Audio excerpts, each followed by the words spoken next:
Hey, Tito. Do you know how you want to go forward with the starting pitching? Say that again? Do you know how you want to go forward with the starting pitching beyond tomorrow? Yeah? Would you like to elaborate? Yeah, we can. There's no reason not to. Littell is on his day. Oh, tomorrow, you said? No, after tomorrow. After tomorrow. Man, got the bad ears. Littell's on his day, and then Abbott will be on his day if there's a game 3. We'll put Lodolo in the bullpen, and the reason being is not because we don't want to start him, because actually a really good starter, but because of what our record was going into yesterday.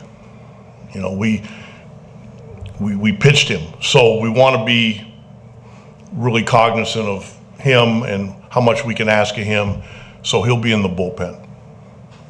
Other questions, Mark? Obviously, you don't have to have your roster in until tomorrow morning, but are you pretty close to having it figured out what you want and who's going to make it and who's not? Yeah, we've talked to. I think we've talked to everybody, so we're good to go. Third row. I mean, you've even talked about how you see a lot of bullpen games in the playoffs. I'm curious what went into the decision to start Littell as opposed to making Game 2 a bullpen day.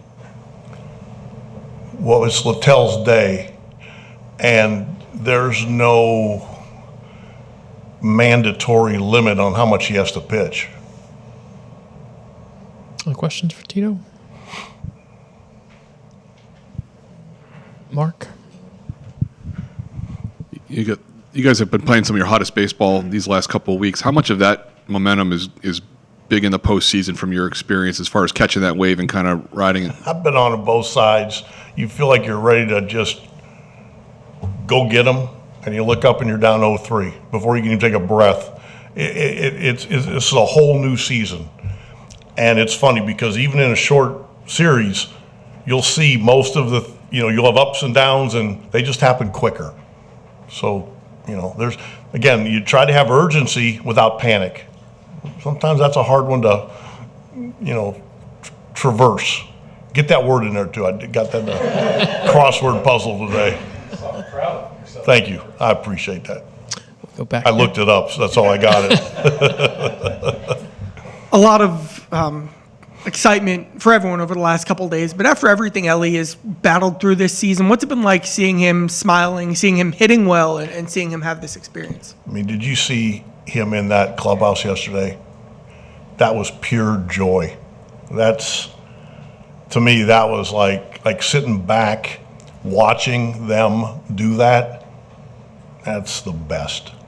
Because it doesn't matter where you're from, what language you speak, what color you're, it doesn't matter. If you have our uniform on, and that to me is what this is, it makes everything worthwhile.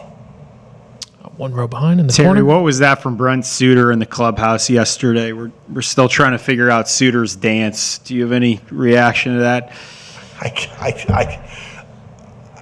I asked him today, I said, normally this time of year, you get a lot of texts.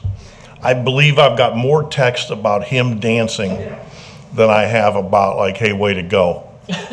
He is unbelievable. He is more than worth his weight in what he does in that clubhouse. It's real. Sometimes people in the media, you see stuff and you think it's real. Like before a game, he'll walk down through the dugout. He touches everybody, myself included.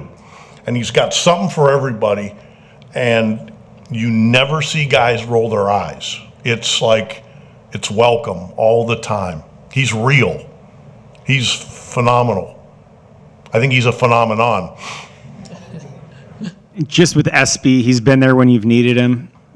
What has he meant with Ellie and Nuelve stepping into the spotlight like they have? I mean, when we made the trades at the deadline, he lost significant playing time. And he never, when I told him, he goes, I get it. And he's been a solid teammate the whole way. And that's appreciated. Because it doesn't always work that way. And he's been really good. Really good. Other questions? Doug? Tito, congratulations for starters. Thanks, Dougie. So I'm going to ask a question I asked John Snyder last week to compare your spring training speech that I know you worked so hard on to the speech you gave when you clinched. Like, give me the breakdown between. I spend a lot of time on that one in spring training because I care about it so much. The one yesterday was, that was just emotion. It was just emotion. I would be too nervous to try to make something up ahead of time when I wasn't sure. If somebody hits a grand slam for the Mets, you can throw that speech away. So it's just raw emotion because that's probably what the moment calls for. Everybody's, we all kind of blacked out anyway, so I'm not sure they're going to remember. Yes. So you take the moment to celebrate in the clubhouse yesterday. What are kind of the next couple hours like for you, getting everything in order and kind of making playoff decisions? It's kind of funny because I mean, as much as I love what we did out there, after about 10 minutes, I'm like, okay, I'm ready to go. First of all, it's cold. And when you don't have hair, it's really cold. Like, it's actually awful. But I went in my office after, because I sat in the side for a while and watched everybody jump around and got a big kick out of that. I smoked a cigar. And then I went in my office and just kind of sat there and enjoyed it. And then, Brad and Nick came in and we started talking about, okay, when we get on the bus, we get on the plane, here's what we're going to, and it's like, what's next?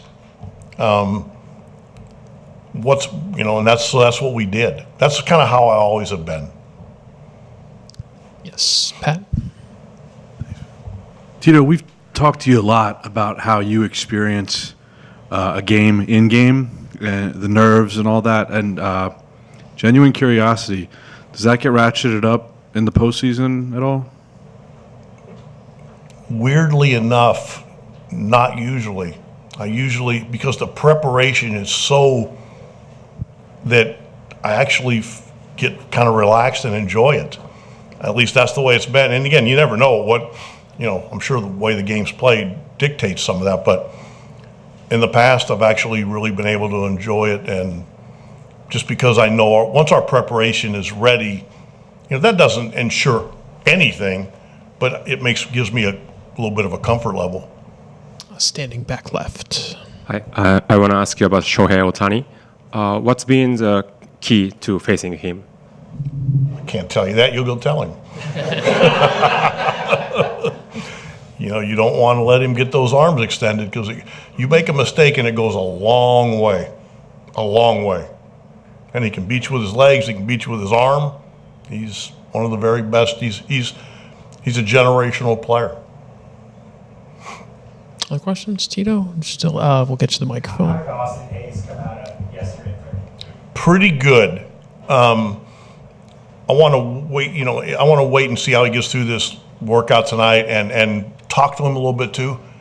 With a lefty pitching, he's a perfect guy to play left field. But I want to be fair to him. I want to make sure he's okay. So go check on him here in a few minutes.